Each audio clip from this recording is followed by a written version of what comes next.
नमस्ते दोस्तों, स्वागत है आपका योगा विद अंजलि में। क्या आपके पैरों में दर्द और सूजन है?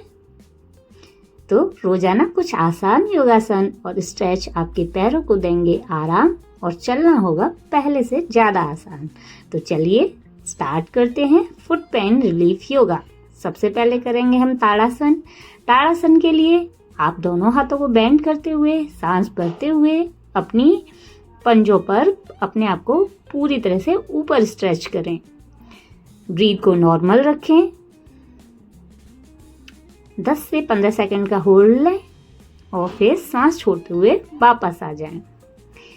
फिर से एक बार करें। सांस भरते हुए ऊपर, नॉर्मल ब्रीथ। आप 5 से 10 सेकंड का भी होल्ड ले सकते हैं, 15 सेकंड का भी होल्ड ले सकते हैं और फिर नॉर्मल। इससे आपके फुट को फुली स्ट्रेच मिलेगा। हमारा दूसरा आसन, रोटेट करेंगे क्लॉकवाइज और एंटी क्लॉकवाइज अपनी एंकल्स को पूरी स्ट्रेच के साथ। कमर को सीधा रखना है। 5 time clockwise and 5 time anti clockwise. जिनके भी पैरों में दर्द और सूजन रहता है, अकड़न रहती है, उनके लिए है। अब ये नेक्स्ट स्ट्रेच, अपने अंगूठों को फॉरवर्ड एंड बैकवर्ड करेंगे। अपने फिंगर्स को, जिनके फिंगर्स में पेन रहता है, नीचे बिल्कुल तलवों में पेन रहता है, या आप बहुत चले हैं, उनसे आपके पैरों में सूजन है या दर्द है, फुली स्ट्रेच दें। इस तरीके से आगे और पीछे अपने पैरों को, पूरी जितनी भी नसें हैं पैरों की, उन पे प्रेशर पड़ता है थाइस तक, पूरी तरीके से आगे बेंड करें और फिर पीछे बेंड करें। सांस लेते हुए आगे ले जाना है, सांस छोड़ते हुए पीछे लाना है। अब करेंगे अपना नेक्स्ट आसन, जो हमारे फुट पेन और स्वेलिंग में बहुत बेनिफिशियल है, पादांगुष्ठासन। सांस भरते हुए नीचे जाएं और अपने पैर के अंगूठों को पकड़ें और जितना हो सके खुद को बेंड करें। अपने माथे को अपने घुटनों से लगाने का प्रयास करें, लेकिन नहीं हो पा रहा है तो जितना कंफर्टेबली आप झुक पा रहे हैं उतना झुकें, लेकिन अपने पैर के अंगूठों को स्ट्रेच दें। सांस भरते हुए जाएं और पैर के अंगूठों को पकड़ें। कोशिश करें कि अपने नी से अपने हेड को लगा पाएं। इससे ब्लड फ्लो बढ़ेगा, पैरों की सूजन कम होगी और पैरों की स्टिफनेस कम होगी, पैरों की थकान दूर होगी।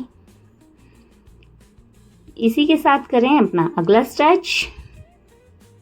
सबसे पहले वज्रासन में बैठें, लेकिन जिनके घुटनों में दर्द है वो वज्रासन में बैठना अवॉइड करें। जिनके घुटनों में दर्द नहीं है, सिर्फ स्वेलिंग है, पेन है पैरों में, वो इस तरीके से वज्रासन में बैठें। कमर को स्ट्रेट रखें, ब्रीथ को नॉर्मल रखें। आप 3 से 5 मिनट तक वज्रासन में आराम से बैठ सकते हैं। खाने के तुरंत बाद भी आप वज्रासन कर सकते हैं। अब वापस आएंगे, लेट जाएं पीठ के बल और करें विपरीत करनी, यानी कि इसको आप वॉल के ऊपर भी कर सकते हैं। अगर वॉल नहीं है तो आप इस तरीके से अपना 90 डिग्री का कॉर्ड बनाएं और सिर्फ रिलैक्स करें। इससे आपका पूरा जो ब्लड फ्लो है वो हेड तक पहुंचेगा और जो ब्लड फ्लो की वजह से जो स्वेलिंग आती है और जो पैरों में अकड़न हो जाती है, स्टिफनेस, वो कम होती है। आप इसको 5 मिनट तक कर सकते हैं। स्टार्टिंग में आप 1 से 2 मिनट कीजिए। अब कीजिए बद्ध कोणासन। बद्ध कोणासन के लिए आप आगे की ओर अपने पैरों को लाके आपस में मिलाइए। एकदम मिले हुए होने चाहिए पैर। अपनी थाइस को जितना हो सके नीचे की ओर बेंड करें। अंगूठों को पकड़ें, कमर को स्ट्रेट रखें और ब्रीथ को भी नॉर्मल रखें। तो आप इस पोजीशन में थोड़ी देर होल्ड करके रखें। फिर आप सांस भरते हुए आगे आएं और अपने माथे को टो से लगाने का प्रयास करें। अगर नहीं हो पा रहा है तो कोई परेशानी नहीं है, आपसे जितना कंफर्टेबली हो पा रहा है आप उतना झुक सकते हैं। सांस छोड़ते हुए वापस जाना है। होल्ड के समय ब्रीथ को नॉर्मल रखना है। सांस भरते हुए आए,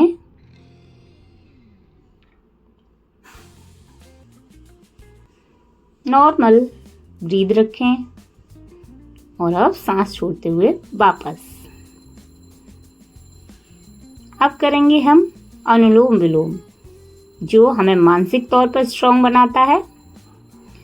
तो अनुलोम विलोम के लिए आप मुद्रा बनाइए, अपनी 2 उंगलियों को खोल के रखिए और अंगूठे को, और एक नोस्ट्रिल से सांस भरते हुए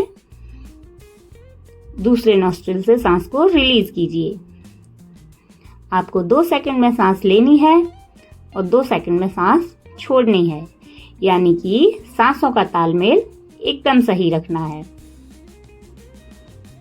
आप रोज 3 से 5 मिनट अनुलोम विलोम का पूरे ध्यान पूर्वक अभ्यास करेंगे तो आपको अपने फुट पेन, स्वेलिंग, इन सब में आराम मिलेगा। अनुलोम विलोम आपको मानसिक तौर पर स्ट्रांग बनाता है, आपकी नाड़ियों का शुद्धिकरण करता है। अगर ये योगासन आपको फायदा पहुंचाए तो आप रोजाना करें और अपने फुट पेन और स्वेलिंग में रिलीफ पाएं।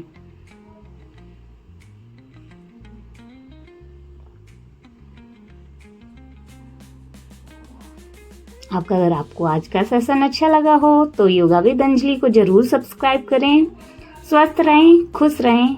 नमस्ते।